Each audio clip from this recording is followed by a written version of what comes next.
15 stars que la gloire n'a pas pu sauver.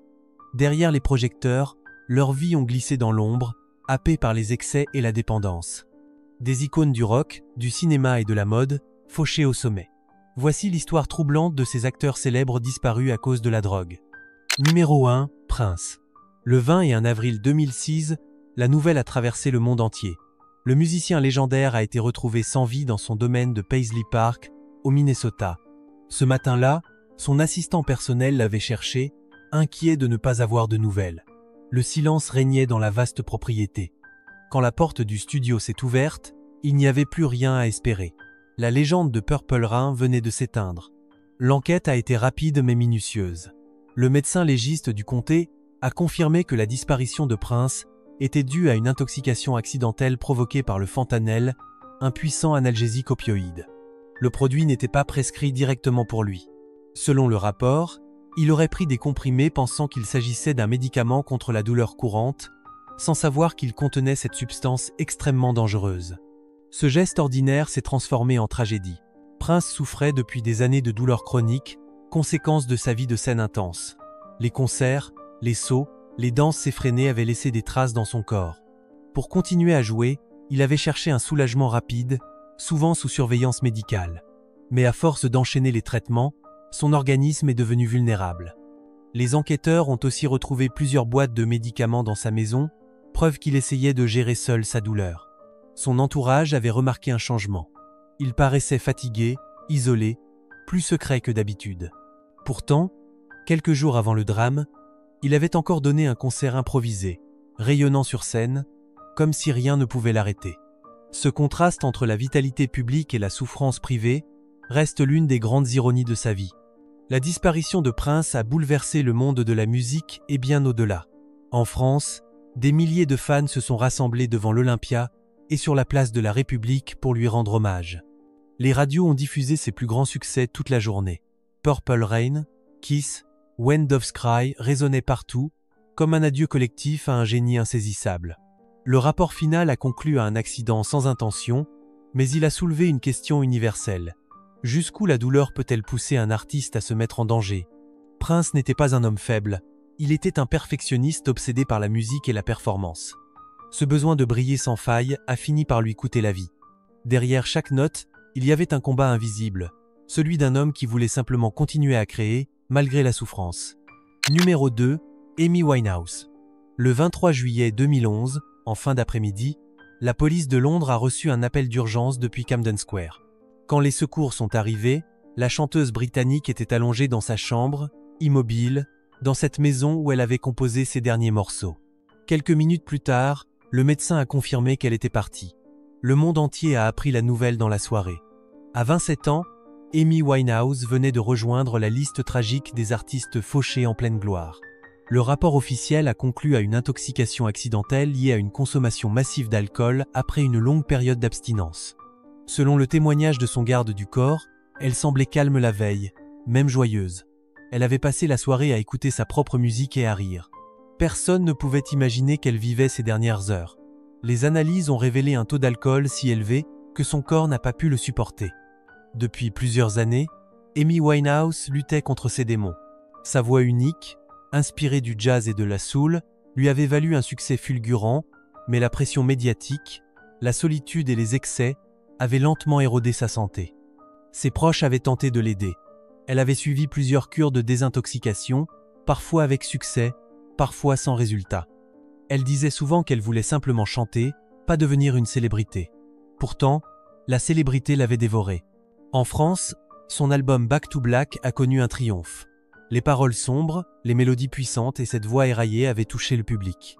Beaucoup se reconnaissaient dans cette fragilité cachée derrière un talent immense. Le jour de sa mort, les radios françaises ont diffusé ses chansons sans interruption. Les fans déposaient des fleurs et des vinyles devant les bars de jazz de Paris en silence. La disparition d'Amy Winehouse a marqué une génération entière. Elle a révélé la frontière mince entre génie et autodestruction. Elle n'était pas une héroïne tragique, mais une jeune femme perdue dans un monde qu'elle ne comprenait plus. Elle avait tout pour durer, mais son cœur s'est fatigué avant son temps.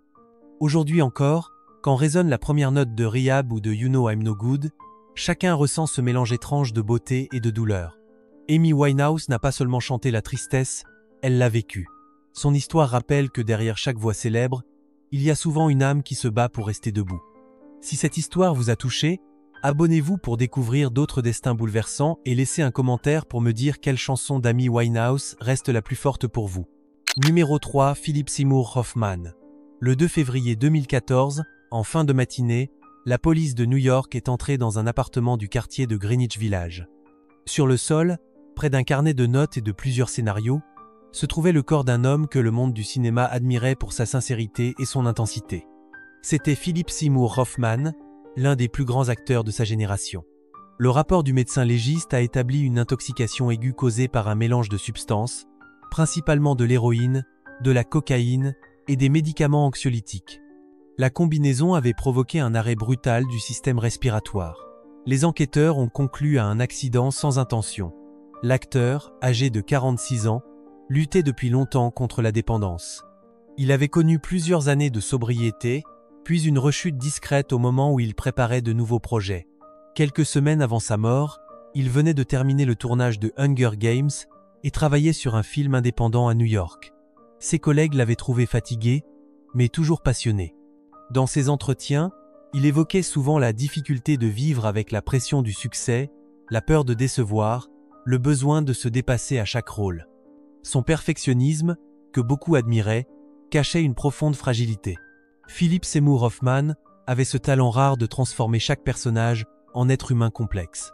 Dans Capote, il incarnait le célèbre écrivain américain avec une justesse bouleversante. Ce rôle lui avait valu un Oscar, mais aussi une exposition médiatique qu'il supportait mal. Il préférait le théâtre, la discrétion, les répétitions longues, les discussions avec les metteurs en scène. Il n'aimait pas le culte des stars, il aimait le travail. En France, il était très respecté par la critique et les cinéphiles. Ses films étaient régulièrement projetés dans les festivals de Deauville, de Cannes et de La Rochelle. Sa mort a provoqué un choc dans le monde du cinéma. Les journaux français ont salué un artiste habité par la vérité, un homme simple, généreux et vulnérable.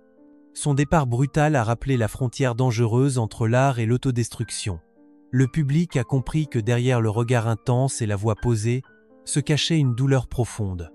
Il n'a jamais cherché la provocation, seulement l'apaisement. Le 2 février 2014, ce combat intérieur a pris fin. Ce jour-là, le cinéma a perdu bien plus qu'un acteur. Il a perdu une âme sincère. Un homme qui croyait encore à la beauté du jeu et à la vérité de l'émotion. Numéro 4, Whitney Houston. Le 11 février 2012, dans un hôtel de Beverly Hills, la chanteuse et actrice américaine a été retrouvée sans vie dans la baignoire de sa chambre. Quelques heures plus tard, le monde entier apprenait la nouvelle. Ce jour-là, l'une des plus grandes voix du siècle venait de s'éteindre, à la veille d'une cérémonie où elle devait faire son retour sur scène. Le rapport officiel du coroner du comté de Los Angeles a conclu que la mort de Whitney Houston résultait d'une noyade accidentelle, avec la présence de cocaïne et d'autres médicaments dans son organisme. Les enquêteurs ont précisé que ces substances avaient contribué à l'arrêt du cœur et à la perte de conscience. Le corps médical a estimé qu'elle s'était affaiblie au point de ne plus pouvoir réagir. Whitney Houston avait connu une carrière fulgurante. Sa voix puissante, sa beauté et son charisme avaient conquis le monde. De I Will Always Love You à I Wanna Dance With Somebody, elle avait marqué des générations entières.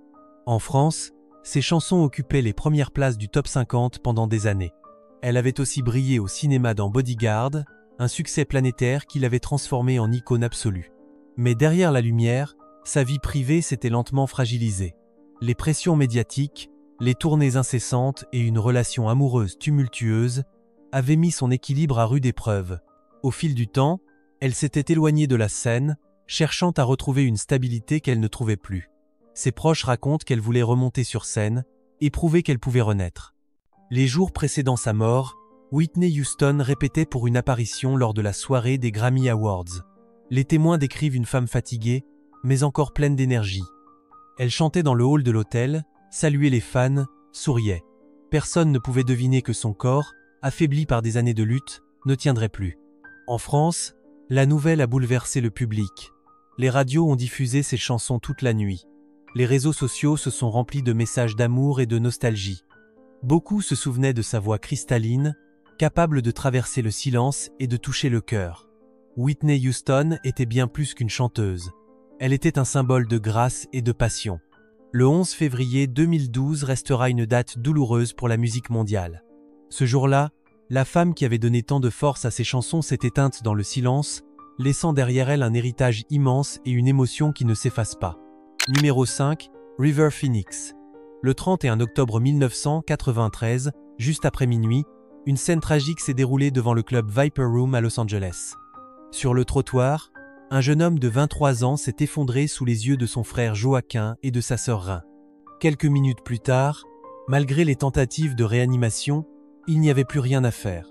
C'était River Phoenix, le prodige du cinéma américain, l'enfant chéri d'Hollywood. Le rapport du médecin légiste a conclu à une intoxication aiguë provoquée par la combinaison de cocaïne et de morphine. L'enquête a précisé qu'il s'agissait d'un accident sans préméditation. Ce mélange violent avait provoqué un arrêt cardiaque presque instantané. Sa disparition a bouleversé le monde du cinéma et laissé un vide immense chez ceux qui croyaient en son avenir. River Phoenix était considéré comme le James Dean de sa génération.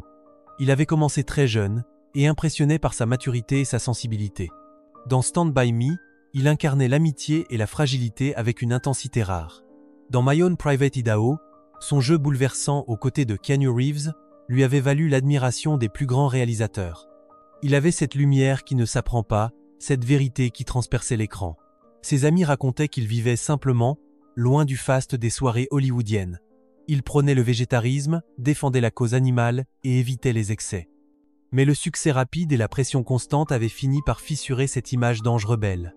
Les semaines précédant sa mort, il travaillait sur un film ambitieux et parlait de se retirer quelque temps pour retrouver la paix. La nuit du drame, il était venu au Viper Room pour rejoindre des amis et écouter de la musique. Le lieu appartenait à Johnny Depp, un endroit fréquenté par les artistes de la scène alternative. River avait l'air heureux, souriant, saluant les fans à l'extérieur. Quelques instants plus tard, la situation a basculé. Son frère Joaquin, alors adolescent, a passé l'appel d'urgence d'une voix paniquée. Cet enregistrement bouleversant restera longtemps dans la mémoire collective. En France, la mort de River Phoenix a eu un écho particulier. Les magazines de cinéma lui ont consacré des numéros entiers, rappelant son talent précoce et son regard mélancolique. Les spectateurs français avaient vu en lui la promesse d'un grand acteur humaniste, sincère et différent.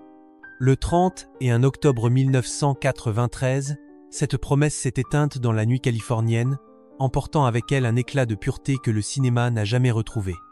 Numéro 6, Jim Morrison.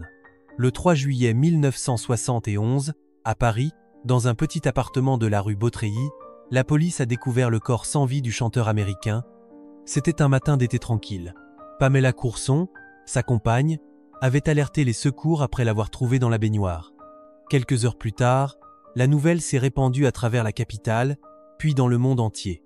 Jim Morrison, le poète et leader du groupe The Doors, venait de s'éteindre à l'âge de 27 ans.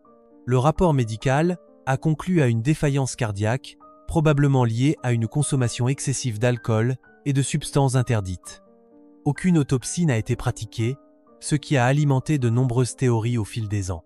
Selon les proches présents à Paris à cette époque, il vivait des jours instables, alternant entre des périodes de calme et des moments d'excès. Le chanteur avait quitté les États-Unis pour fuir la célébrité et chercher la paix dans la capitale française. Jim Morrison s'était installé à Paris au printemps de la même année. Il passait son temps à écrire, à flâner sur les quais de la Seine, à fréquenter les librairies et les cafés. Il admirait les poètes français, notamment Rimbaud et Baudelaire. Il rêvait de se réinventer comme écrivain, loin du tumulte des concerts et de la scène. Ses amis racontent qu'il parlait souvent de fatigue, de solitude, mais aussi d'une certaine sérénité. La nuit précédant sa mort, il aurait regardé un film et discuté longuement avec Pamela. Rien ne laissait présager une fin tragique. Pourtant, au petit matin, son cœur s'est arrêté. L'absence d'autopsie a laissé planer le doute. Certains ont parlé d'un malaise soudain, d'autres d'une overdose. Quoi qu'il en soit, le corps a été inhumé au cimetière du Père-Lachaise, où sa tombe est devenue un lieu de pèlerinage pour les fans du monde entier. En France, la disparition de Jim Morrison a eu un retentissement particulier. Il vivait à Paris comme un artiste parmi d'autres, souvent aperçu dans les rues du Marais ou dans les clubs de Saint-Germain.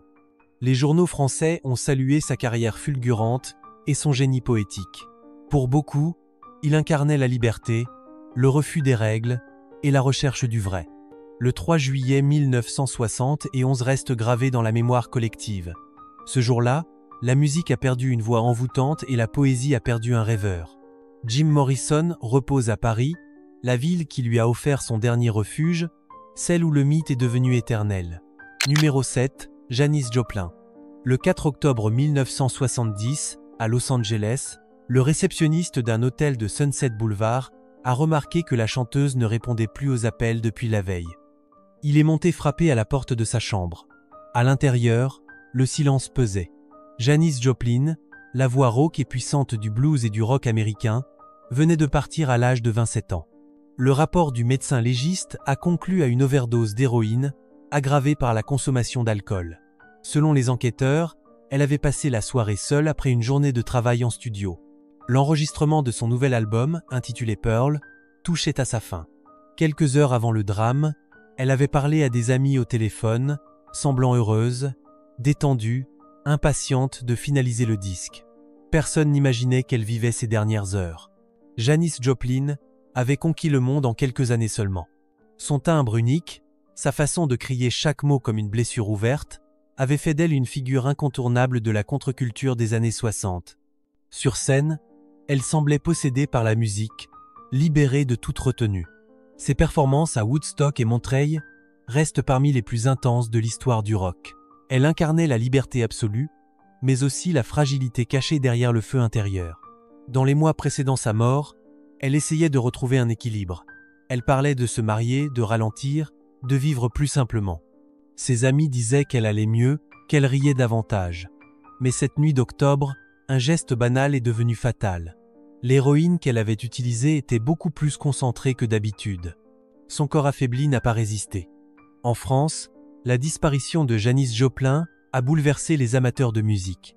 Ses disques se vendaient déjà très bien, et les radios diffusaient régulièrement Summertime, Cry Baby ou Me and Bobby McGee. Le public français aimait sa sincérité brute, son énergie sans artifice, cette manière de chanter comme si chaque note était la dernière. Après sa mort, elle est devenue un symbole de la jeunesse révoltée, un esprit libre qui refusait de se soumettre aux règles du succès. Le 4 octobre 1970, le monde a perdu une voix que personne n'a jamais pu remplacer. Janis Joplin n'a pas seulement chanté le blues, elle l'a vécu jusqu'à sa dernière respiration. Son héritage continue d'inspirer ceux qui voient dans la musique un cri de vérité, une façon d'exister malgré la douleur. Numéro 8, Jimi Hendrix. Le 10 à 8 septembre 1970, à Londres, le corps du guitariste a été découvert dans la chambre d'un hôtel du quartier de Notting Hill. Sa compagne allemande, Monika Dannemann, a été la première à prévenir les secours. Quand les ambulanciers sont arrivés, il était déjà trop tard. L'homme que le monde considérait comme un génie de la guitare venait de s'éteindre à l'âge de 27 ans. Le rapport du coroner britannique a indiqué une asphyxie causée par l'inhalation de vomissements, après l'ingestion d'un somnifère puissant combiné à de l'alcool. Les analyses ont montré qu'il avait pris plusieurs comprimés de Vesparax, un médicament qu'il utilisait parfois pour dormir. Son corps n'a pas supporté cette dose excessive. Le verdict officiel a été un accident. Hendrix avait connu une ascension fulgurante. En à peine 4 années, il avait bouleversé la musique mondiale. Ses performances à Montreuil, Woodstock et l'île de Wight avaient fait de lui une légende vivante. En France, il était admiré comme un artiste visionnaire, un poète de la guitare électrique. Ses concerts parisiens restaient dans toutes les mémoires. Les critiques saluaient son talent, mais aussi sa timidité hors scène, un contraste qui fascinait. Les derniers mois de sa vie furent marqués par la fatigue et les tensions. Le succès planétaire, les tournées incessantes et les obligations contractuelles avaient fini par le user. À Londres, il préparait un nouveau projet musical plus personnel, mêlant jazz, rock et influences africaines. Il rêvait d'un retour à la simplicité, loin du vacarme médiatique. Les témoignages de ses proches décrivent un homme fragile, désireux de paix mais prisonnier de son propre mythe. La veille de sa mort, il avait dîné avec des amis, puis passé la nuit à discuter et à écouter de la musique. Rien ne laissait présager le drame. Vers l'aube, il s'est endormi profondément et ne s'est jamais réveillé. L'enquête a conclu qu'il n'y avait aucun geste volontaire, seulement un enchaînement tragique de circonstances. En France, la nouvelle est tombée comme un choc. Les fans se sont rassemblés devant les disquaires et les clubs de Saint-Germain-des-Prés, où ses morceaux retentissaient sans arrêt. Les journaux ont salué le musicien comme un poète disparu trop tôt, un esprit libre emporté par son propre feu. Le 10 à 8 septembre 1970, le monde a perdu un artiste qui avait changé la manière d'entendre la musique. Jimi Hendrix avait prouvé qu'une guitare pouvait pleurer, chanter et rêver. Ce jour-là, le silence est devenu plus lourd, comme si la terre elle-même avait perdu une de ses voix les plus vibrantes. Numéro 9, Elvis Presley. Le 6 août 1977, à Memphis, dans sa demeure de Graceland, la légende du rock'n'roll a été retrouvée sans vie dans la salle de bain. Il avait 42 ans. Son entourage a appelé immédiatement les secours, mais les médecins n'ont pu que constater le décès. La nouvelle s'est répandue en quelques minutes, plongeant des millions de fans dans la stupeur. Le rapport du médecin légiste du comté de Shelby a conclu à une insuffisance cardiaque aggravée par l'usage prolongé de plusieurs médicaments prescrits. Les analyses ont révélé la présence de barbiturique et d'opiacés dans son organisme, pris pour soulager l'insomnie et les douleurs chroniques dont il souffrait depuis plusieurs années. L'autopsie a écarté toute intention volontaire. Son cœur avait simplement cédé sous la charge combinée de la fatigue, du stress et des traitements répétés. Elvis Presley vivait depuis quelque temps replié sur lui-même. Les années de gloire, les tournées sans fin et la pression du public avaient profondément marqué son corps. Il dormait peu, mangeait mal et dépendait de médicaments pour tenir le rythme. Ses proches avaient remarqué son affaiblissement. Malgré tout, il continuait de préparer une nouvelle série de concerts, décidé à remonter sur scène. Le soir précédent, il répétait encore dans sa chambre, fredonnant les paroles de ses anciens succès. Sa disparition a eu un retentissement mondial. En France, les journaux ont annoncé la nouvelle dès le lendemain matin. Les stations de radio ont diffusé en boucle Love Me Tender et Suspicious Minds. Des centaines de fans se sont rassemblés devant l'Olympia à Paris pour lui rendre hommage. Beaucoup n'arrivaient pas à croire que l'homme qui incarnait la jeunesse éternelle avait disparu. Elvis Presley n'était pas seulement une voix. Il était une époque à lui seul. Ses mouvements, son sourire, sa manière de mêler la soul, le gospel et le rock avaient bouleversé la culture populaire. Derrière la gloire se cachait pourtant un homme simple, fatigué de devoir toujours être à la hauteur de son mythe. Les médecins ont raconté qu'il luttait depuis des années contre des douleurs physiques et la solitude, cherchant le sommeil dans les pilules qu'on lui prescrivait. Le 6 août 1977 restera gravé comme le jour où la musique a perdu son roi.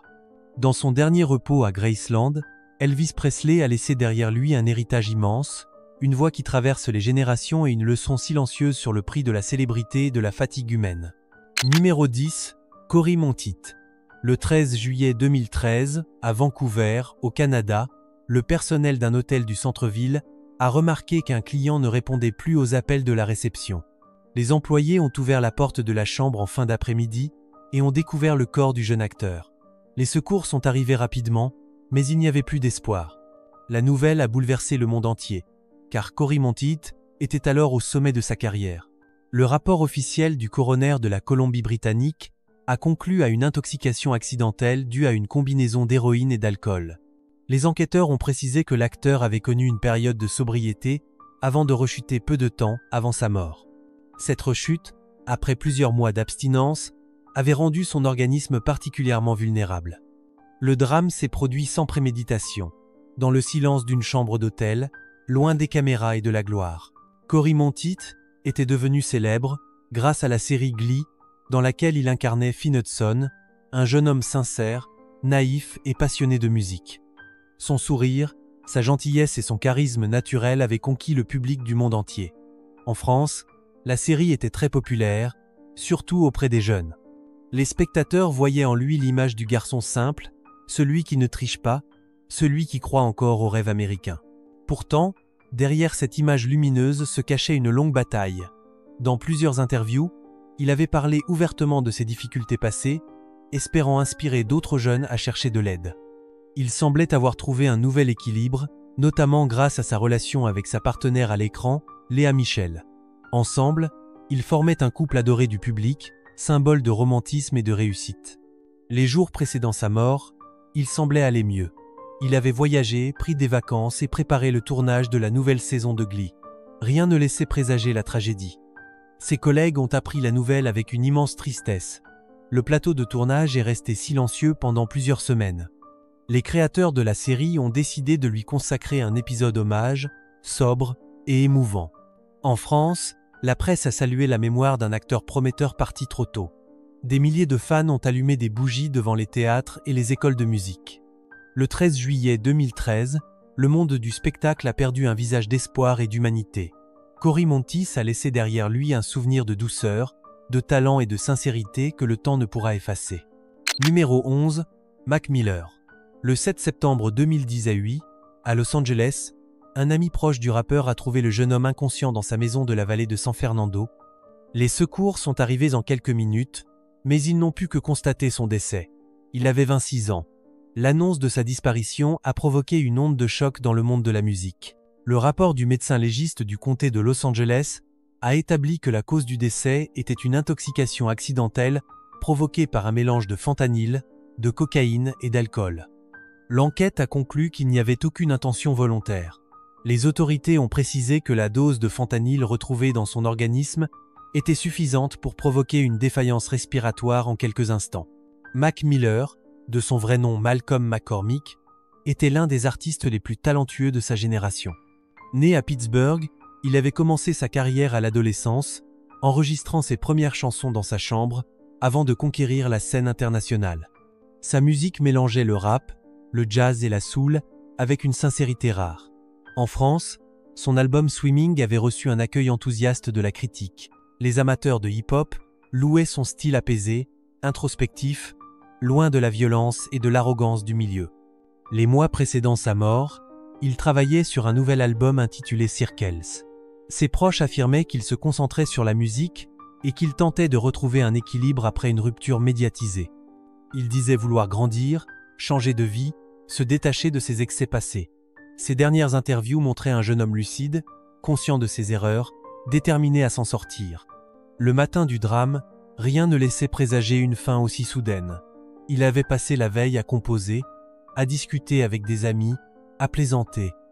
Les policiers ont retrouvé dans la maison plusieurs médicaments prescrits, mais aucun signe de geste prémédité. Le mélange mortel provenait de substances achetées illégalement, dont il ignorait la composition exacte. En France, les fans ont réagi avec une profonde tristesse. Des veillées spontanées ont eu lieu à Paris et à Lyon, où sa musique résonnait dans les rues. Les stations de radio ont diffusé Good News, un titre sorti à titre posthume, qui semblait résumer toute sa vie.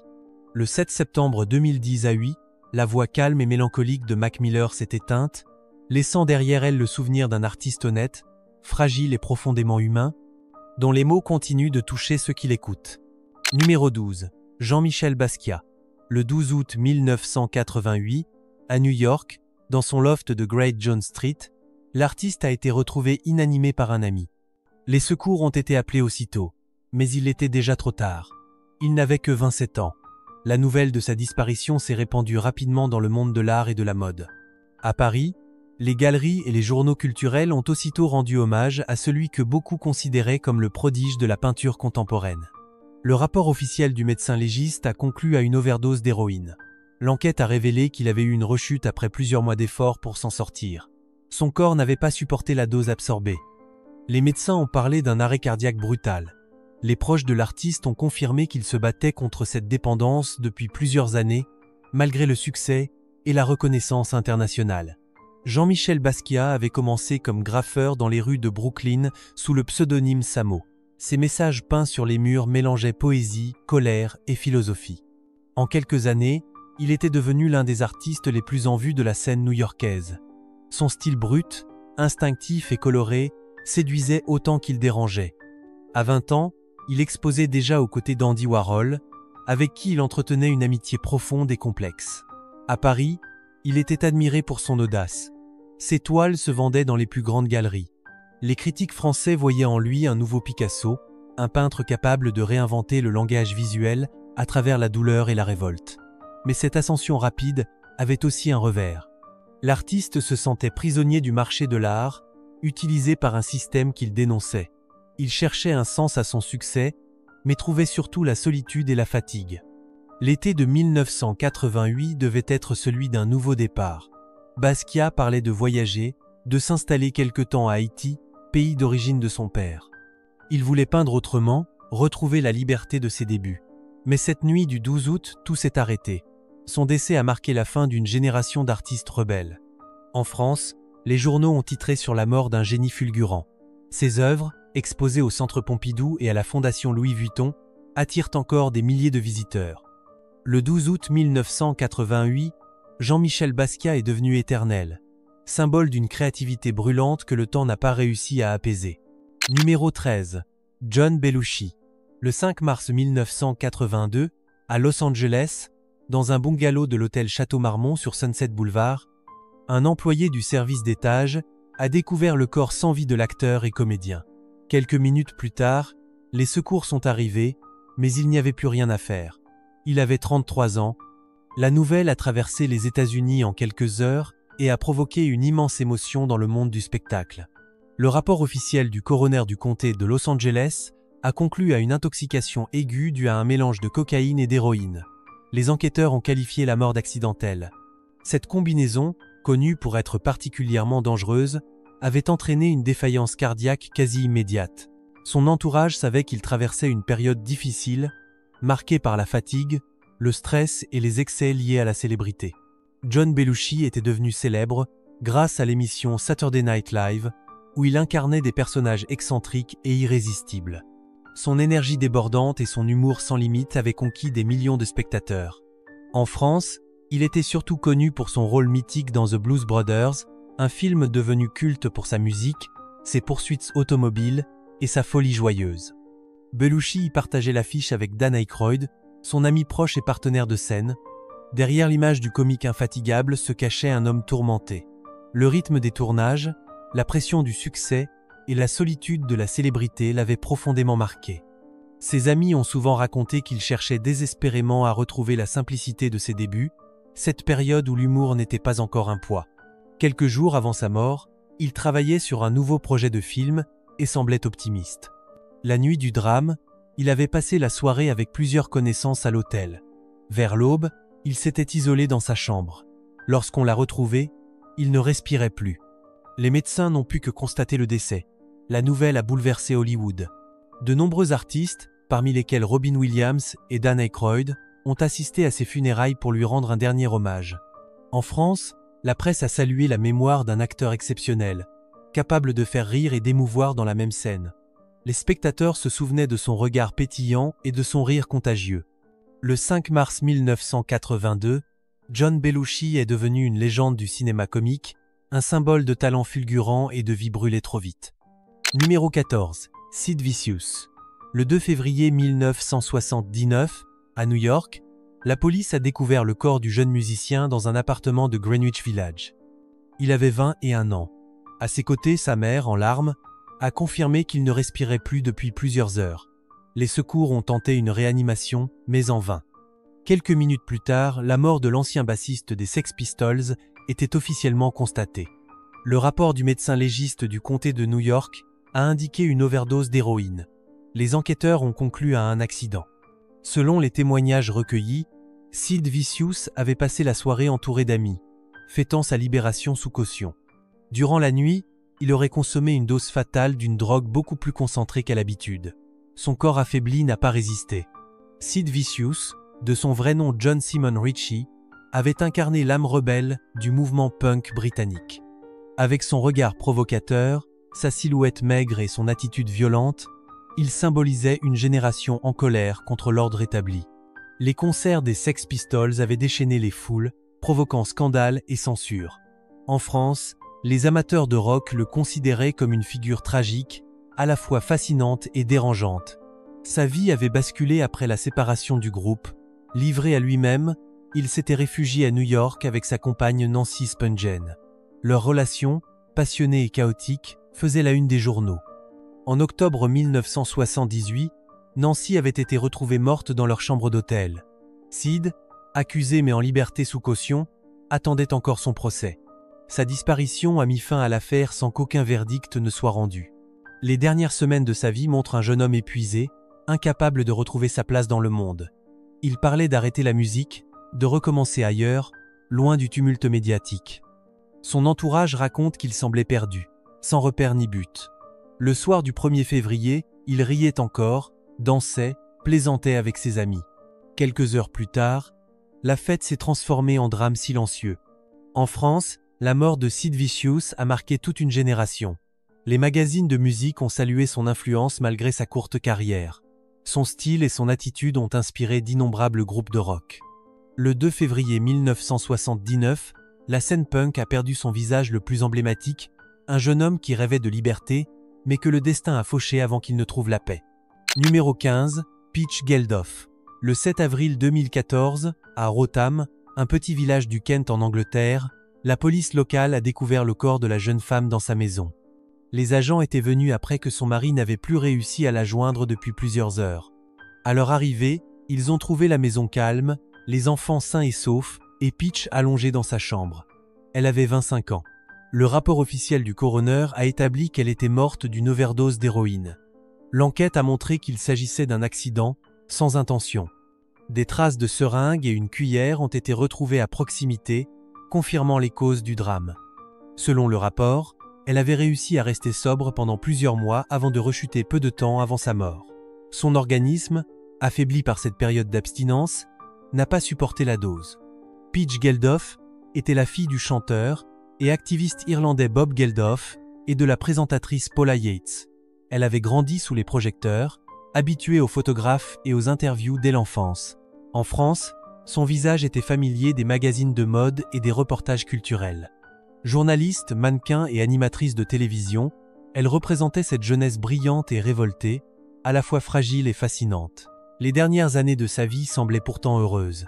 Mariée, mère de 2 enfants, elle parlait souvent de paix retrouvée et de son envie de se consacrer à sa famille. Elle écrivait pour plusieurs journaux britanniques et participait à des campagnes caritatives. Son entourage disait qu'elle allait mieux, qu'elle avait enfin trouvé un équilibre. Mais derrière cette image de sérénité, la douleur persistait. Elle avait perdu sa mère très jeune, dans des circonstances similaires, et portait ce traumatisme en silence. Le 7 avril 2014, tout s'est arrêté. La nouvelle a choqué le Royaume-Uni, puis l'Europe entière. En France, les journaux ont rappelé le destin tragique de cette lignée d'artistes marqués par la souffrance. Les hommages se sont multipliés sur les réseaux sociaux. Beaucoup saluaient une jeune femme pleine de talent, aimée pour sa sincérité et sa douceur. Les funérailles ont eu lieu dans la même église, où sa mère avait été enterrée, un symbole douloureux pour la famille. Son père, bouleversé, a prononcé quelques mots simples sur la fragilité de la vie et l'importance de l'amour. Le 7 avril 2014 restera gravé comme le jour où une lumière s'est éteinte trop tôt. Merci d'avoir suivi cette histoire. Si vous aimez ce genre de récit, abonnez-vous pour ne rien manquer. À très bientôt pour un nouvel épisode.